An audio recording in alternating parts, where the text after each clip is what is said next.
On the last day of 2021, as millions of Americans prepared to celebrate New Year's Eve with fireworks and family gatherings and hopes for a fresh start, police officers in Manchester, New Hampshire made an announcement that would shock the nation.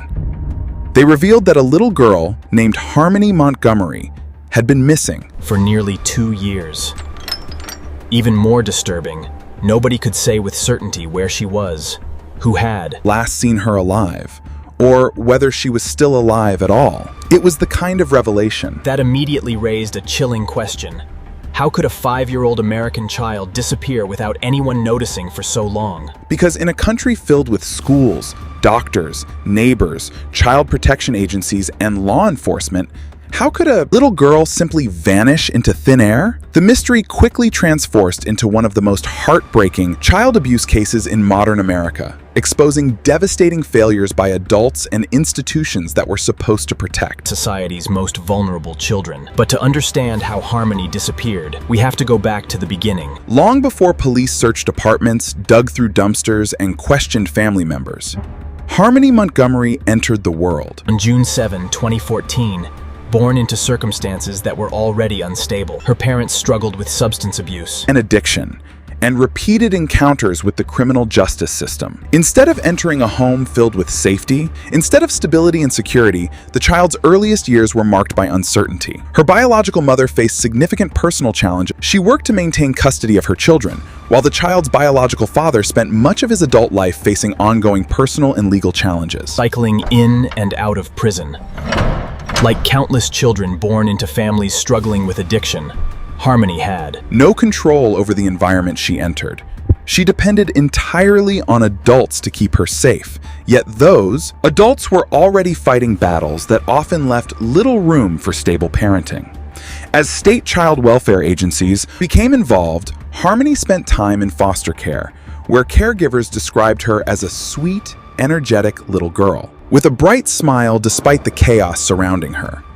Those who met Harmony often remembered her expressive eyes and cheerful personality. Even after experiencing neglect and instability, she continued to smile, play, and trust the adults around her.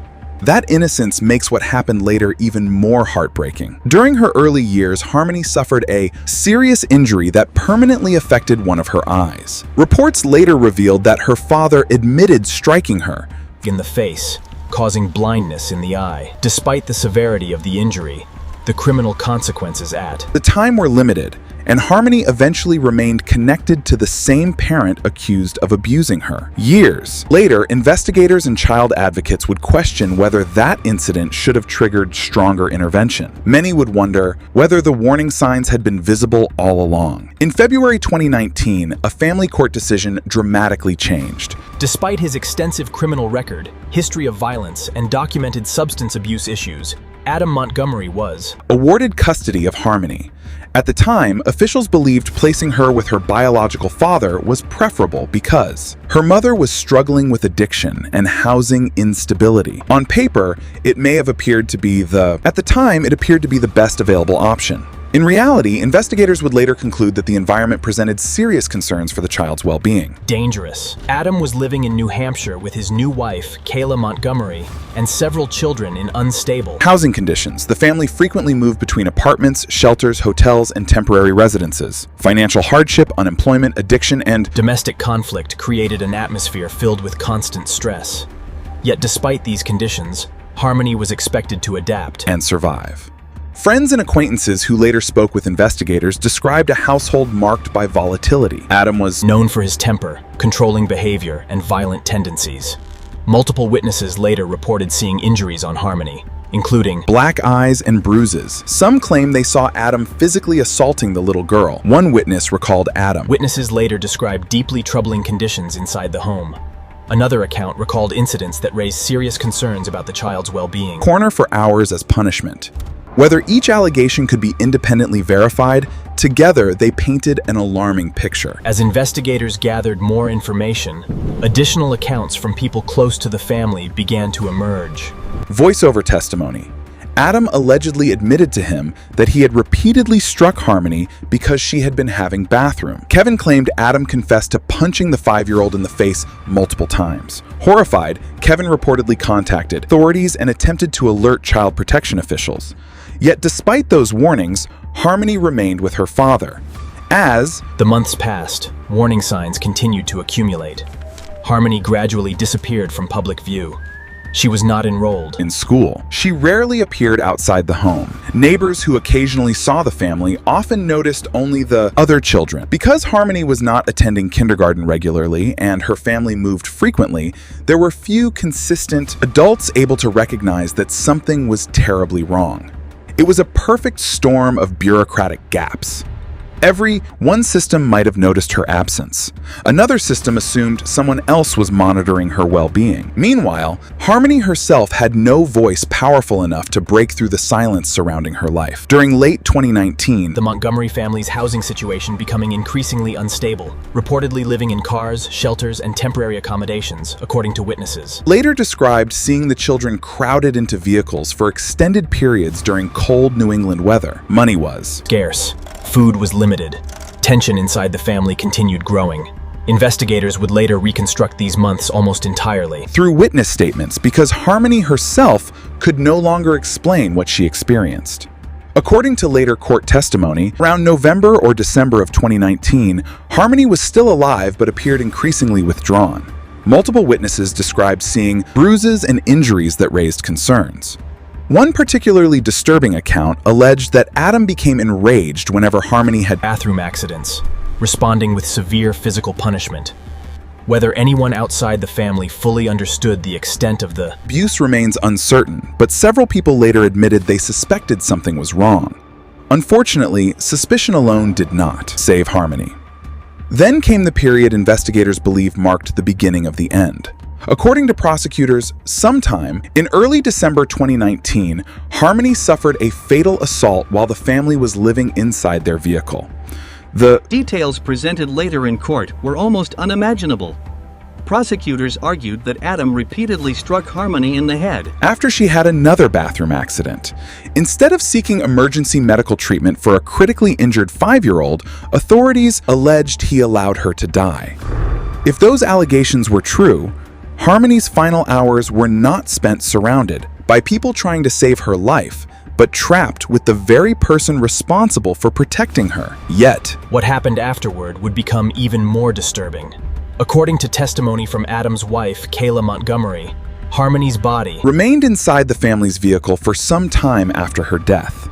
Prosecutors alleged Adam concealed the body in voiceover duffel bag and later transferred it into other containers while searching for opportunities to dispose of the voiceover remains without attracting attention.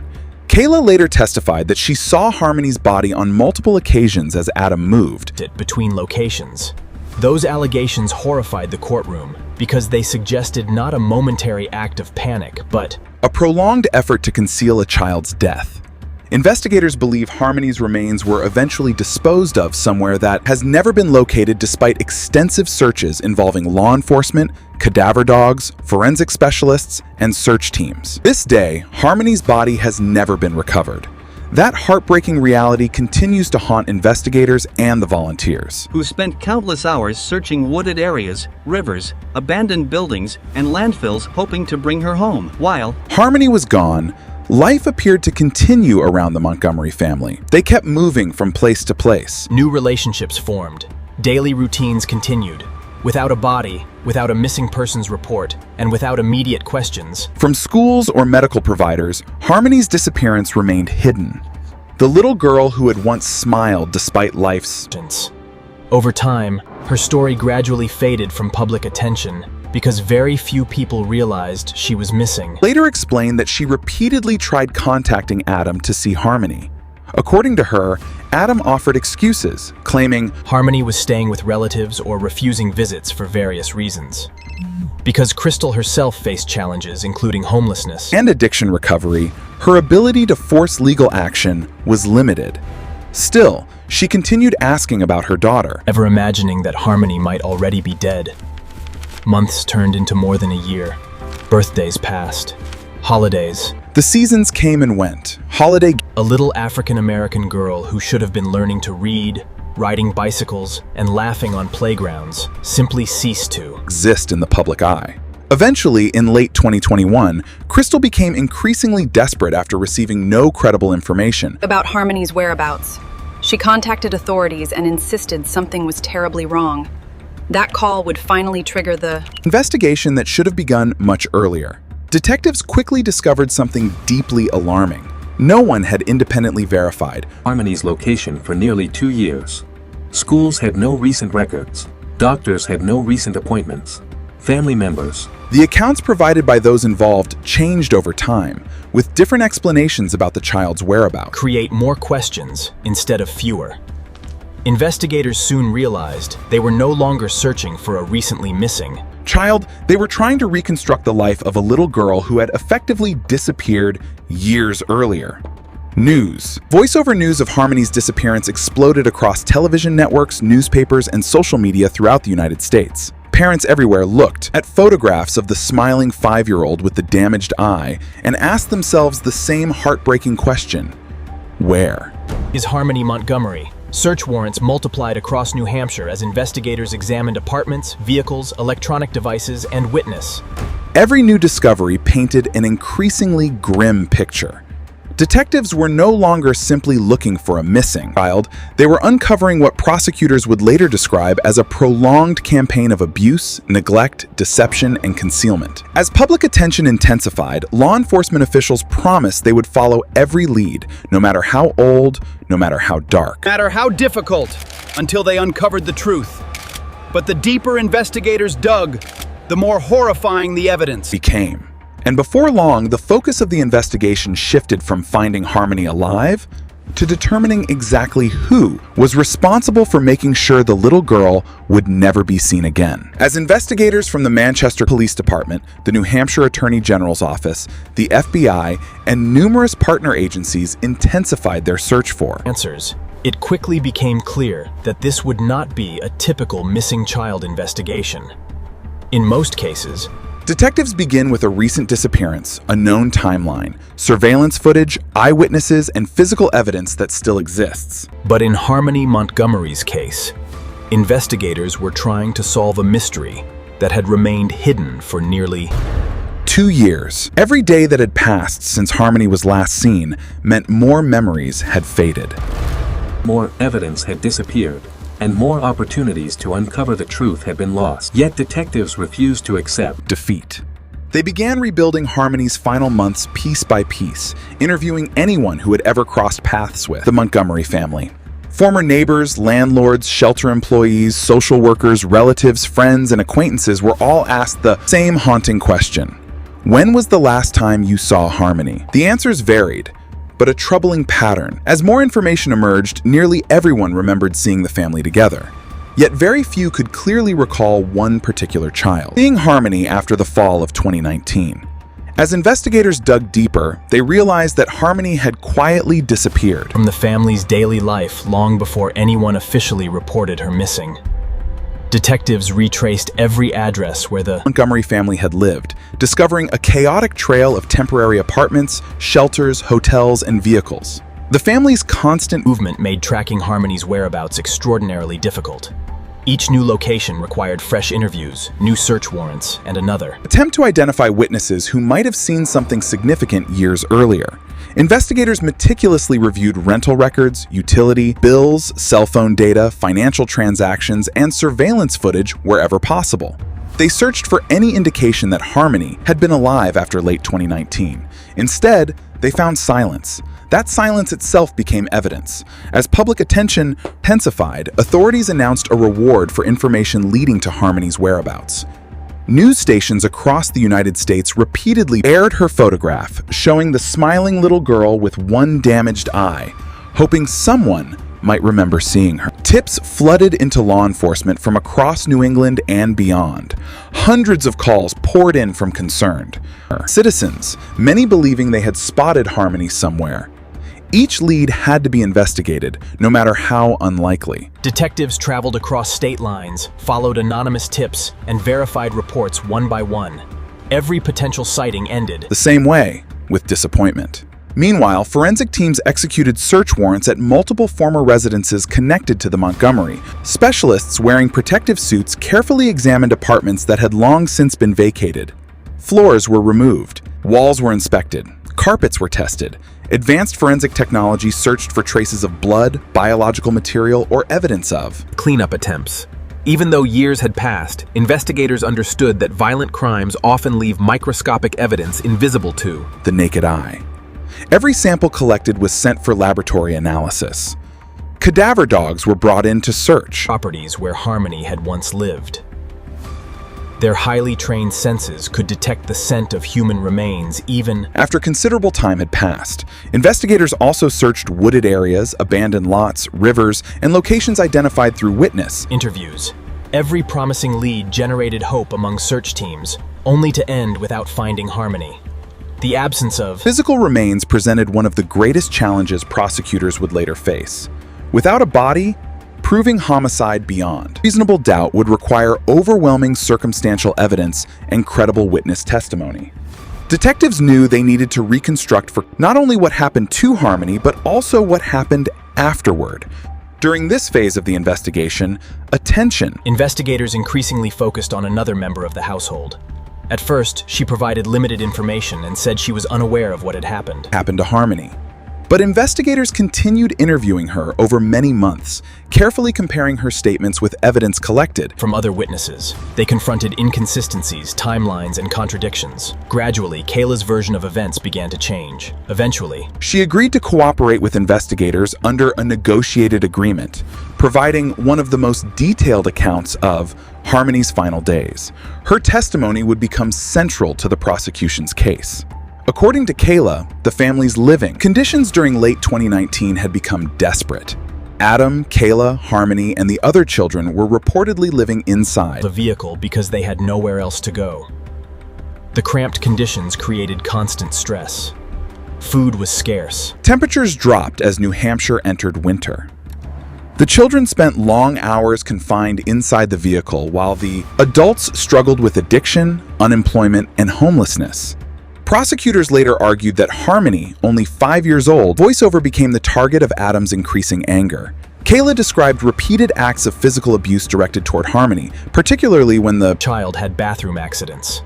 According to her testimony, Adam frequently struck Harmony with closed fists, sometimes so violently that the little girl cried uncontrollably.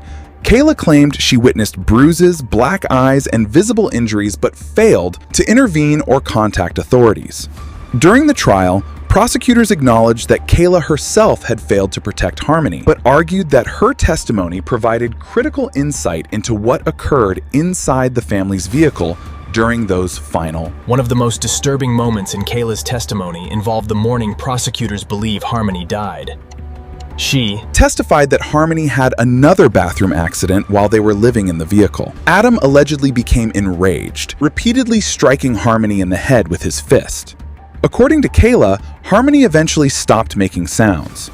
Rather than calling 911 or rushing the child to a hospital, Adam allegedly continued driving as if nothing had happened. Hours later, Kayla, a middle-aged Latina woman, testified that Harmony appeared lifeless. The courtroom reportedly fell silent as the description of a 5-year-old child dying without receiving medical attention. Yet investigators still faced a critical question. Without Harmony's body, how could they prove what happened afterward? Kayla's testimony again became essential. She stated that Adam concealed Harmony's body inside a bag and kept it hidden within the vehicle while the family continued moving between locations. According to prosecutors, the other children unknowingly remained in close proximity to Harmony's remains. Voiceover, Kayla described an unbearable odor developing inside the vehicle over time. She testified that Adam attempted to mask the smell using air fresheners and other methods while refusing to explain what had happened. Investigators carefully compared Kayla's account with statements from former neighbors and acquaintances. Remarkably, several independent witnesses described unusual odors associated with vehicles or residences connected to the Montgomery family during the same period. While none of those observations alone proved a crime had occurred, together they strengthened the prosecution's timeline. Detectives also uncovered evidence suggesting Adam repeatedly transferred Harmony's remains between different containers and locations before ultimately disposing of them somewhere investigators have never identified. Despite extensive questioning, Adam never revealed where Harmony's body had been placed. Search teams examined locations identified through cell phone records. Landfills became areas of particular interest because prosecutors believed Harmony's remains might have been discarded among ordinary trash. Searching landfills years after the fact is an enormous undertaking involving millions. Authorities considered every possibility, determined not to leave any investigative avenue unexplored. Throughout the investigation, detectives continued gathering testimony from people who had interacted with Adam long before Harmony disappeared. Several described him as unpredictable, violent, and easily angered. Some recalled him speaking harshly to Harmony. Others reported witnessing physical punishment that appeared excessive. Adam's own relatives provided information that further strengthened investigators' suspicions. Most significant was testimony from Adam's uncle, Kevin Montgomery, who stated that Adam had admitted striking Harmony repeatedly because she was having bathroom accidents. Kevin testified that he was so disturbed by Adam's confession that he contacted child protective authorities. His warning, however, did not result in Harmony being removed from Adam's custody before her disappearance. That revelation fueled nationwide criticism of the child welfare system. Commentators, lawmakers, and child advocates began asking difficult questions. How had so many warning signs been missed? Why had reports of abuse failed to trigger stronger intervention? Why had a child already known to state agencies remained in such dangerous circumstances? While investigators continued building the criminal case, independent reviews examined whether systemic failures within child protection agencies contributed to Harmony's death. Reports later identified communication breakdowns, missed follow-ups, and procedural failures that allowed Harmony to effectively disappear without immediate detection. Those findings sparked calls for reforms intended to prevent similar tragedies from happening to other children. As months passed, prosecutors became increasingly confident that they possessed enough evidence to pursue serious criminal charges. Recovering Harmony's remains. Modern homicide cases have demonstrated that convictions are possible without a body when witness testimony, forensic evidence. Digital records, timelines, and circumstantial evidence collectively establish guilt beyond a reasonable doubt. Detectives meticulously organized this. Thousands of pages of reports, interview transcripts, forensic analyses, cell phone records, and financial documents into a comprehensive case. Every inconsistency in Adam's statements was documented. Every witness was carefully evaluated.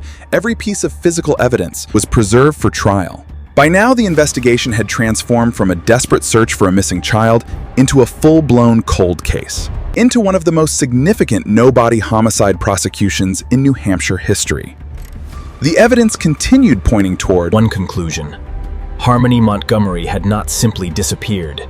She had been the victim of prolonged abuse followed by an elaborate effort to conceal the truth. The only remaining question was whether prosecutors could convince a jury beyond a reasonable doubt that Adam Montgomery was responsible for the death of his own daughter, despite the heartbreaking fact that the little girl herself had never been found. In the months that followed, that question would move from the investigators' files into a packed courtroom where witness testimony, disturbing evidence, and emotional revelations would expose the full scope of one of America's most heartbreaking child abuse cases.